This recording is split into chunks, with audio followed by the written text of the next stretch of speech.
Pag kayo'y makakita ng ganitong halaman, ito'y sa mga tabi-tabindaan lang, sa mga damo-damuhan, sa mga bukid.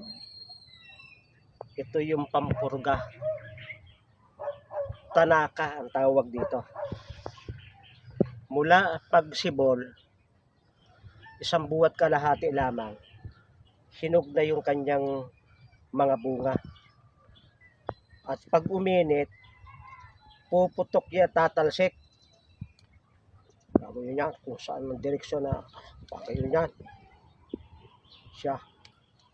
Yung ilang puno lang mamalay kayo, yung isang garden, yung isang lote, puro ganito na sa susunod na sibulan. Napakabilis tumubo. At pag yan ay inyong tatalbo, pag inyong pinutol yan, ganyan, ay makakuha nyo na tutubo doon, susuloy ulit doon at magbubunga ulit. Ito'y pag uminom kayo ng pinaglagaan nito, kahit capsule, ay lalambot yung inyong pagdumi at lalabas talaga. Ay yung iba umiinom nito paglubog ng araw, at madaling araw, mga 3:00, siya ay dudumi na ng napakaginhawa. Sa mga nalason, makikita ninyong nangingitim yung kanang kuko. Nalason yan, baka nakilkig. Ay umiinom ng matapang-tapang nito para yung matagal ng stock na kinain. Hindi ko alam kung anong spirit yung nasa kilkig, ba't yun ay hindi nabubulok sa tiyan. Yun ay kayang palabasin nitong tanaka. At ang ganda ng kanyang pag hinog na siya, tataas yung kanyang bunga, tataas kaysa dun sa iba. Ibig sabihin hinog na yan. At kapag kayo'y mayroong ganyan, bilangin natin kung ilang buto yung nasa isang 3. Isang ganito, marami siya kumpul-kumpol. Pag isang gayon ay 3 buto. Ito yung kabilang sa halaman na kapag tama yung sikat ng araw at uminit, parang munggo, parang ginseng na sumasabog yung buto niya. Sumasabog.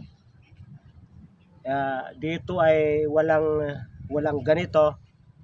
Sa ilang buwan, yung kabilang lote, kahit may simento yung na pathway, mayroon ng ganito sapagkat malayo ang talsik pag sumasabog.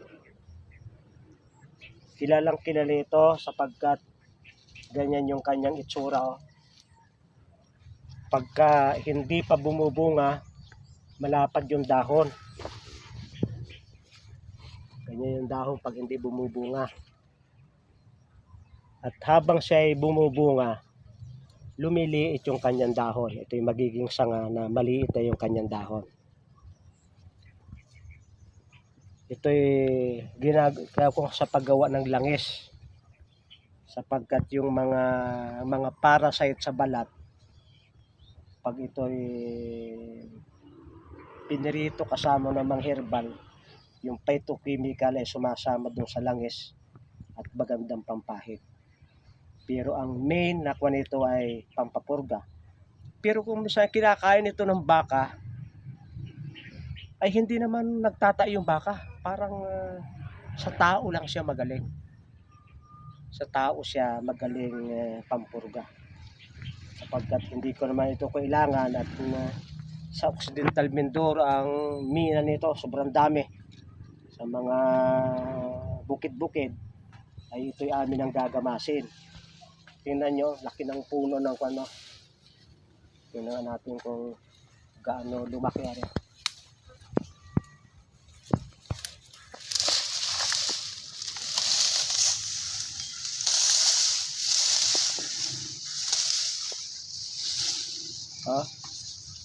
Isang puno ay ganyan ang inilaki. Alam nyo nung kami, may kasama akong taga Mindoro, si Bung Andres at si Jesman Salay. Sila yung nagturo sa akin ito. Na kami nagbabahay-bahay, may dala kaming nilaga nito 1.5 liter. Ang gagawin namin itong ganito kalaki ay mga apat na 1.5. Idadalhin namin sa apat na tao. Yan ay tatadtarin, lalagain. At pagkatapos, pag malamig labag na ilalagay sa bute, at dadalhin namin do sa mga nai-interview namin. Ang problema ay nahihirapan dumumi. At yun ay, ang instruction namin ay pagkakain ng hapon o gabi iinumin. Kalahating oras pagkakain ng hapunan. At yun tamang-tama.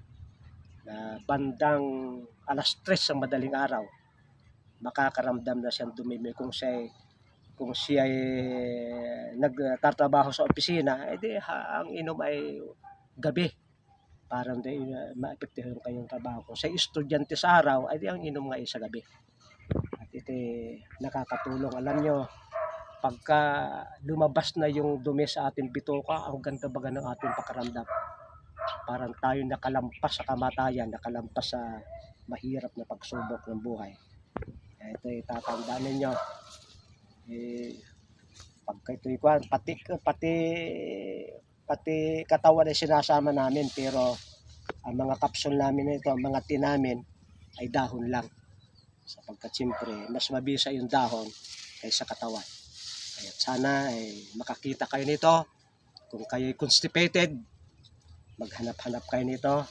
At ito'y makakatulong para matanggal ang ating hirap sa pagdumi. Maraming salamat sa inyong pagsubaybay sa Natural Wellness, si Pastor Vito.